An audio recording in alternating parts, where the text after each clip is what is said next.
Bonjour à tous. Après une bonne nuit de sommeil au chaud et au sec, je suis prêt à repartir, mais je suis en plein dans les côtés négatifs des grosses chaussures, parce que celles-ci là, eh bien, elles n'ont pas réussi à sécher dans la nuit, donc elles sont encore trempées à l'intérieur, et ça veut dire que je vais avoir les pieds trempés toute la journée, même si mes chaussettes sont sèches, et si je dors dehors, que j'aurai de nouveau les pieds trempés demain. On est reparti pour une journée de marche. Aujourd'hui, c'est journée pluie. Pas étonnant, étant donné que Nagano est une des préfectures qui reçoit le plus de précipitations du Japon. Donc on va juste garder le parapluie et faire une quinzaine de kilomètres pour rejoindre le prochain Shuku. Petit truc que je viens de remarquer, le Shuku qu'on a passé en arrivant après le col, donc Karuizawa Shuku, où j'ai mangé un petit resto, en fait est très proche d'un autre Shuku que j'ai totalement raté. C'est là où j'ai dormi. Depuis Karuizawa, j'ai marché 1 heure pour aller à ce qu'ils appellent aujourd'hui Karuizawa Station. Eh bien en fait cet endroit c'était Kutsukake Shuku. Et donc un Shuku que j'ai totalement loupé. Si on traduit ça littéralement, ça veut dire chaussures coincées. Et en fait c'était un endroit où les gens étaient souvent coincés à cause de l'état du col d'Uzui qui, lors de mauvais temps, permettait pas au bétail et aux grosses marchandises de passer. J'ai beau avoir un parapluie, ce genre de météo est propice à la déprime. Et je vais donc vous proposer aujourd'hui un petit moment nostalgie, un gros moment nostalgie, parce que ce dont on va parler n'est pas un sujet des moindres. Parce que ce qui me manque aujourd'hui, c'est mes amis. Et c'est pas facile d'être loin. Je vous avoue que c'est une des raisons, avec le manque de la famille, qui fait que je vais plutôt viser à peu près 8 mois pour mon voyage, plutôt qu'une année. Je me rends compte que c'est un peu trop long pour moi, et que j'ai envie de vous voir, que ce soit Chloé, Badou, Jules, Bubu, Antoine et Maël, toute la famille Corba, la famille Gardet, l'équipe de DNA, toute mon équipe de potes de Bulle, Geek et compagnie, Rolliste de Genève, vous vous reconnaîtrez.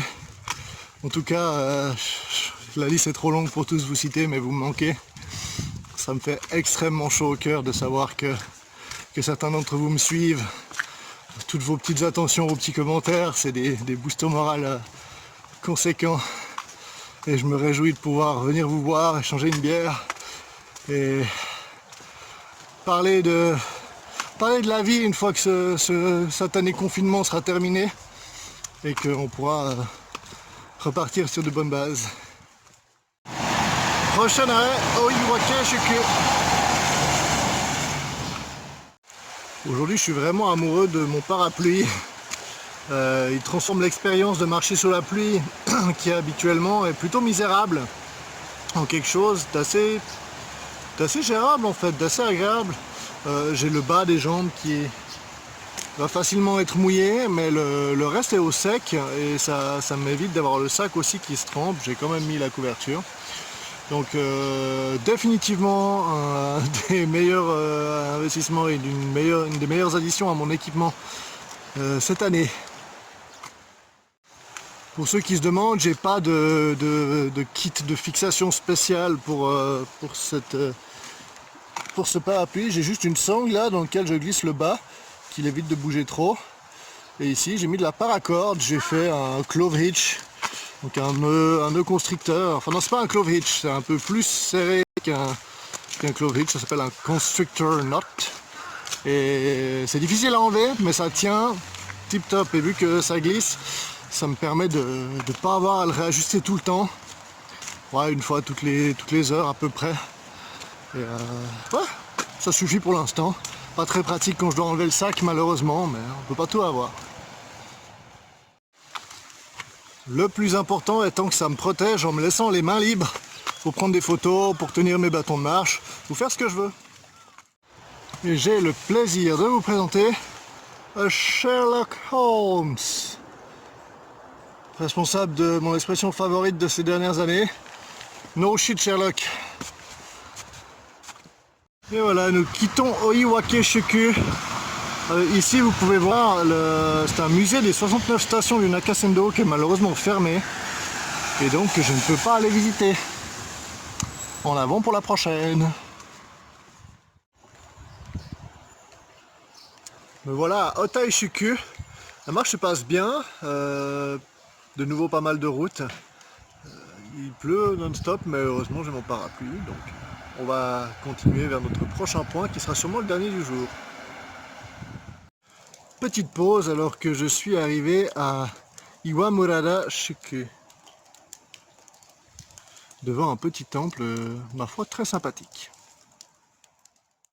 Il est temps pour moi de chercher un endroit où dormir. Il fait pas extrêmement froid, mais il pleut, donc je vais essayer de trouver... Soit il y a une forêt un peu plus loin, et je vais essayer de voir si je peux y trouver un endroit relativement à l'abri.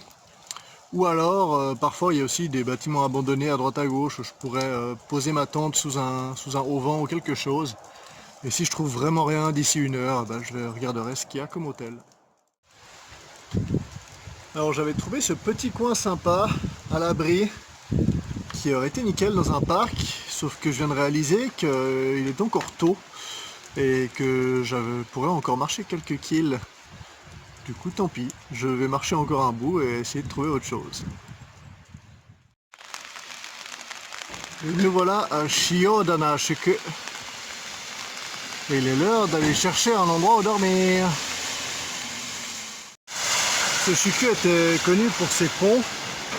Ce qu'il en reste, c'est ce passage, ce pont rouge et l'énorme pont en béton là-bas derrière. Et voilà à quoi ressemblent les environs de Yawata-shuku. C'est que des chanderies. Donc ça va être un peu compliqué de trouver un endroit où dormir, donc je vais aller poser la question à 2-3 locaux. On se retrouve après une longue journée. J'ai pas pu m'arrêter. Il pleuvait trop, j'avais pas envie de poser la tente dehors sous la pluie, donc j'ai continué à chercher un endroit. Et je vous avoue que j'ai trouvé un petit garage. Alors, c'est un garage ouvert sur un magasin qui a l'air désaffecté, il n'y a pas grand chose. Je vais juste monter l'intérieur de la tente, pas la toile extérieure, laisser mes affaires dans le sac au cas où quelqu'un me demande de partir. Et je vais me poser tranquillement, tu vois, je pense là-bas derrière la voiture pour moins attirer les regards. Et finir ma journée comme ça. Alors si vous me demandez, est-ce que tu as déjà dormi sous un pont? Non, jamais. Mais j'ai failli changer ça aujourd'hui. J'avais trouvé un pont nickel avec une route en construction, sauf qu'il y avait pas mal de gens de la construction justement qui me regardaient bizarrement. Et que c'était pas suffisamment loin sur ma route. C'est dommage, j'aurais pu changer cette réponse pour moi. Et je compte bien le faire une fois. Donc nous y voilà. La tente est posée. Le voisin a sorti une clope et il a l'air de ne pas être inquiété le moins du monde. Donc espérons qu'il appelle pas les flics. Et voilà, je suis au chaud dans mon sac de couchage dans la tente. Bien fatigué quand même, finalement j'ai fait une 30aine de kilomètres, donc j'aurais bien mérité mon prochain jour de pause. Personne n'a l'air de s'être intéressé à moi, donc je vais me coucher et on se voit demain.